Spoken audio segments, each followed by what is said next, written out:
guys, welcome back. This is Fei. This is Nick. And this is AJOG over coffee.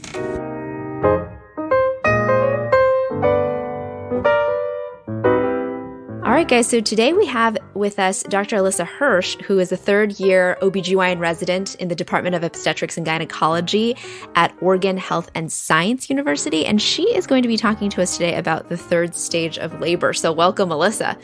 Thanks for having me. Yeah, so third stage of labor, placental delivery, and then the bleeding that comes after that. Obviously, hugely important topic for all of us practicing obstetrics. We deal with this all the time, multiple times a day, whenever our patients are obviously delivering through really any kind of labor and delivery, right? But Alyssa, because we're doing this in such broad strokes, I really want to distill down with you. What are our learners supposed to take away today? What are those objectives? Yeah, so in this episode, we will review the normal physiology of the third stage of labor and what is actually happening during the short but important time period. We also will talk about the adverse outcomes that can happen during the third stage of labor, most notably the risk of postpartum hemorrhage, and the evidence behind interventions historically used during the third stage to reduce this risk. Unfortunately, there's so much data on this topic that we won't be able to review all possible interventions or management of adverse outcomes in this episode, but I'll mention different references and studies along the way in case you want to take a deeper dive. All right, sounds great. So Alyssa, before we get into, the adverse outcomes, postpartum hemorrhage, all that stuff, let's talk normal. So what's normally supposed to happen during that third stage? Yeah, so the third stage of labor is, by definition, the time period that starts after delivery of the fetus and ends with delivery of the placenta.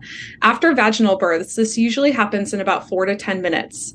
Historical studies of the third stage have demonstrated that complications start to increase once 30 minutes have passed and the placenta is still in the uterus, which is why manual extraction for retained placenta is generally recommended once you cross that 30-minute threshold. There are 3 key signs that the placenta has separated from the wall of the uterus and is ready to come out. You can feel the uterus become more globular and firm, the umbilical cord becomes longer, and there is a gush of blood. Sometimes this gush of blood can look worrisome, but it's important to remember that it's a normal part of the process as long as it's not too much. Thanks for that, Alyssa. And, one of the things that obviously with third stage, as I spoke about a second ago, that I already put the cart before the horse is after that placenta, I know that the bleeding is going to come, right? And I'm worried about whether we're going to encounter excess blood loss. But let's define that. What is excess blood loss? According to AJOG's revitalized definition, blood loss over 1,000 milliliters is considered a postpartum hemorrhage, or blood loss that occurs along with signs or symptoms that make you suspicious of excessive blood loss within the first 24 hours postpartum. It's important to note that around the world, this definition is highly variable, but the threshold usually ranges somewhere between 500 to 1,000 milliliters. You'll also see that studies on postpartum hemorrhage vary in which outcome they use for their analyses.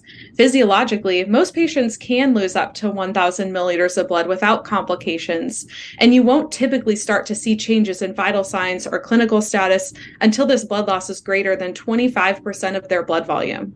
However, you can imagine that for some, especially those starting out with significant anemia, they may be at higher risk for consequences at lower levels of blood loss. You would think that estimating blood loss after a birth is easy, but actually it's pretty imprecise. In general, AJOG recommends quantitative methods if you have the resources, such as under buttocks drapes and scales to measure saturated towels and things, since studies have shown that we are fairly inaccurate when we as clinicians estimate it visually. You can read more about this in AJOG's committee opinion on quantitative blood loss in obstetrics. All right. So now I know we've talked about, how much blood loss is too much blood loss, but Alyssa, can you remind us of what the main causes are of postpartum hemorrhage? Sure. A quick way to remember this includes consideration of the 4 T's discussed in AJOG's practice bulletin on postpartum hemorrhage: tone, trauma, tissue, and thrombin. Tone, or atony, is responsible for 3/4 of cases of postpartum hemorrhage, and risk factors include anything that makes it harder for the uterus to clamp down, such as multiples, polyhydramnios, or infection. Trauma refers to tissue damage like vaginal or cervical lacerations.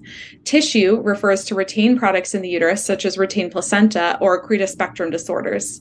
Lastly, thrombin refers to anything that could interfere with the body's ability to clot, like inherited bleeding disorders, infection, or use of anticoagulation. Up to 10% of deliveries are impacted by postpartum hemorrhage in the United States. Many hospitals will have scoring systems that try to place patients into groups like low, medium, or high risk for postpartum hemorrhage. Unfortunately, the important thing to remember is that postpartum hemorrhage still happens in totally unsuspecting patients with no risk factors. So that's why certain universally applied interventions have been studied for prevention. Thanks for that and the reminder on those 4 T's. So critical, I think, to remember in all stages of training, really. It seems like with a lot of the medications, though, and the tools that we have nowadays, that we ought to be able to prevent postpartum hemorrhage from happening. But as you mentioned, it's really not the case. It happens quite a bit, actually. I've encountered in my training too this notion of active management of the 3rd stage of labor as a means supposedly to prevent hemorrhage. What exactly does active management of the 3rd stage entail? This term, active management of the 3rd stage of labor, refers to a group of interventions that has been globally disseminated with the goal of preventing postpartum hemorrhage. Originally, the components of active management included giving uterotonic medication, controlled cord traction, external uterine massage, and early cord clamping. However, studies that have tried to assess the effectiveness of this group of interventions together have found conflicting results. Therefore, studies nowadays mostly just try to focus on studying one intervention at a time. For example, there's pretty strong and consistent evidence on the benefits of delayed cord clamping, which we will discuss in a bit. So you can already see that most clinicians don't use all original components of active management. Of all the interventions used for postpartum hemorrhage prevention, the uterotonic is generally considered to be the most important. If you think about it, this makes sense because the purpose of any intervention during this time is to encourage the placenta to separate from the wall of the uterus so it can be delivered. Uterine contractions that are stronger or more frequent can theoretically make this happen faster and more effectively. Oxytocin has been the most commonly used uterotonic for prevention of postpartum hemorrhage, but there are other ones that have been studied as well, like misoprostol, ergometrine, and carbetocin, which isn't currently available in the United States.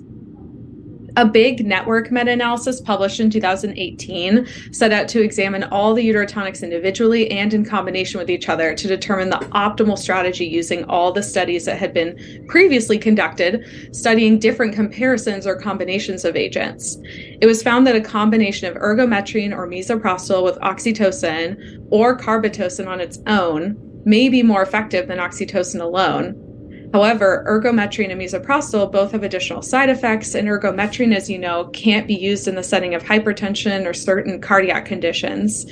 In general, the network meta-analysis found that using any uterotonic was more effective than placebo or no uterotonic for preventing postpartum hemorrhage, which does give us confidence that at least using something is helpful. But the big takeaway is that there may be more effective uterotonic regimens you can consider using that aren't just oxytocin alone, and we could potentially be preventing more postpartum hemorrhage than we are currently. All right. Well, thank you so much for that review of all the different uterotonics. So actually, during our residency, we actually started reaching for tranexamic acid or TXA for prevention of postpartum hemorrhage, which, I'd like to say is a newer thing because I'd like to think that we did our residency pretty recently. So where does TXA fit into this picture, Alyssa? Yeah, that's a great question. TXA is a relatively newer drug in the field of obstetrics that does not work through increasing uterine contractions. Instead, if you remember from pharmacology, TXA works as an antifibrinolytic agent through interfering with the breakdown of clots. It does have some minor side effects and should not be used in someone with a known blood clot and used with caution among those at high risk for clots. TXA doesn't really fit into that original definition of active management since it has a different mechanism of action. Many studies have now been conducted on TXA and for both prevention and management of postpartum hemorrhage, and TXA has always been studied in combination with a uterotonic. It's not meant to replace the uterotonic, just tackle bleeding in a different way. Recent meta-analyses have found that risks of postpartum hemorrhage and other hemorrhage-associated outcomes are improved across the board for both vaginal and cesarean births. However, as nothing is stagnant in medicine, a new large randomized trial found that use of TXA in addition to uterotonic at the time of cesarean birth did not reduce the primary composite outcome of death or blood transfusion by hospital discharge or 7 days among 11,000 participants, which was more participants than any prior study or meta-analysis. Given this large study showed no benefit, the utility of routine TXA is now being questioned. However, a different new randomized trial assessing the use of TXA as part of a multi-component intervention called eMotive after vaginal deliveries did find their primary composite outcome of postpartum hemorrhage greater than 1,000 milliliters, laparotomy for bleeding, or death from bleeding was lower among those that received the intervention that included TXA.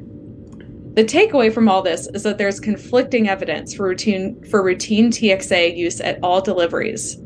But selective use or use as part of a bundle may be effective.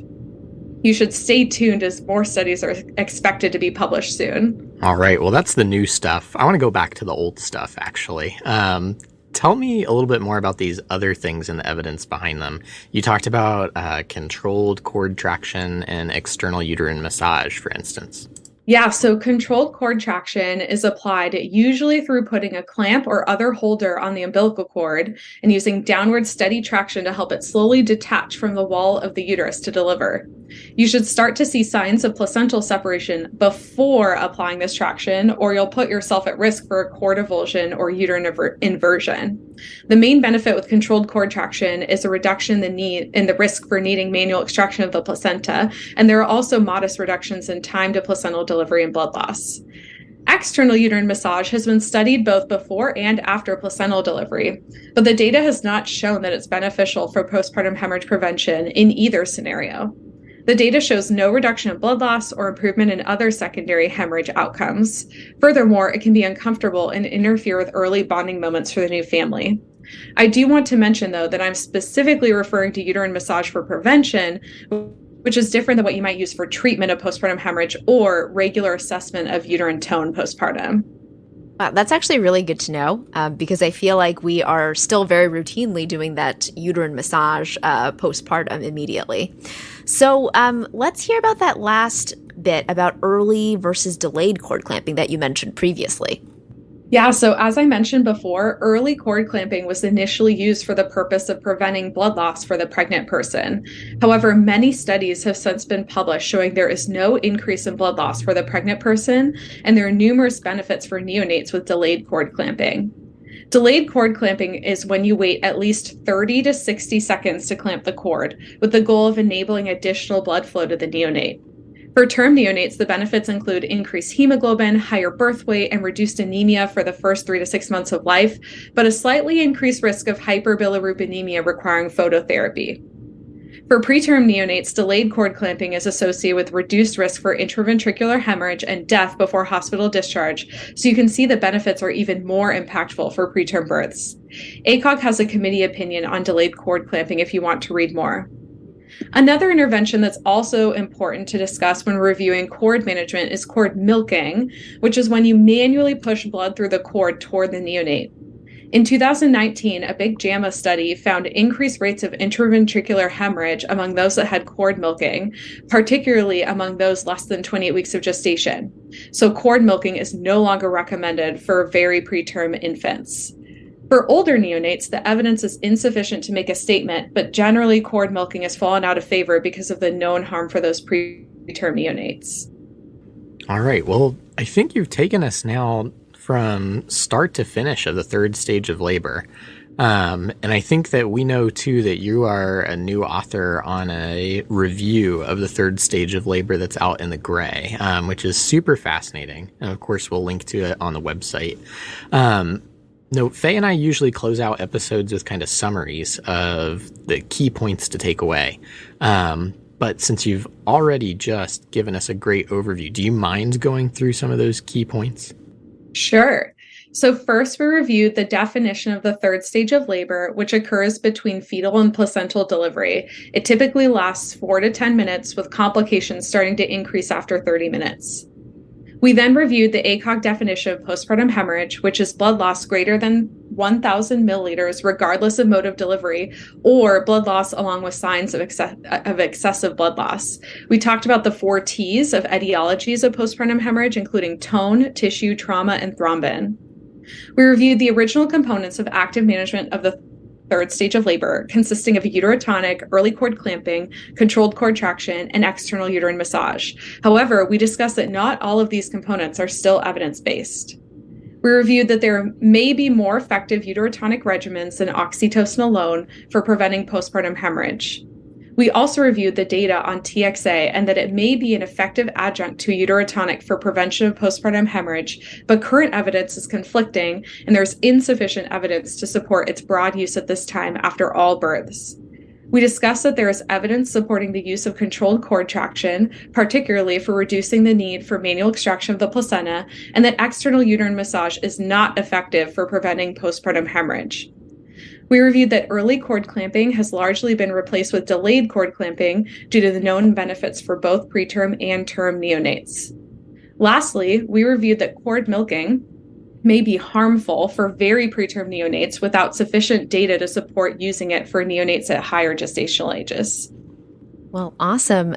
That is a great summary. Thank you again so much, Alyssa, for coming onto the podcast and giving us all this great information for the third stage of labor. Yeah, thanks for having me. All right, well, I think that does it for today. Once again, this is Nick. This is Fei. And this has been Creogs Over Coffee.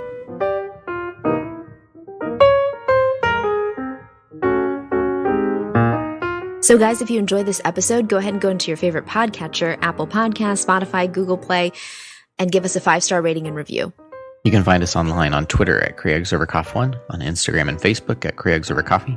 Or if you love the show, want to support us, head over to patreon.com/CreogsOverCoffee. Send us some love and we'll send you some swag. For show notes for this show and all of our other episodes, as well as the Rosh Review question of the week, go ahead and go onto our website. That's at www.creogsovercoffee.com. And finally, if you have a question for us, a correction to this or any of our prior episodes, or just want to say hi, email us, creogsovercoffee@gmail.com.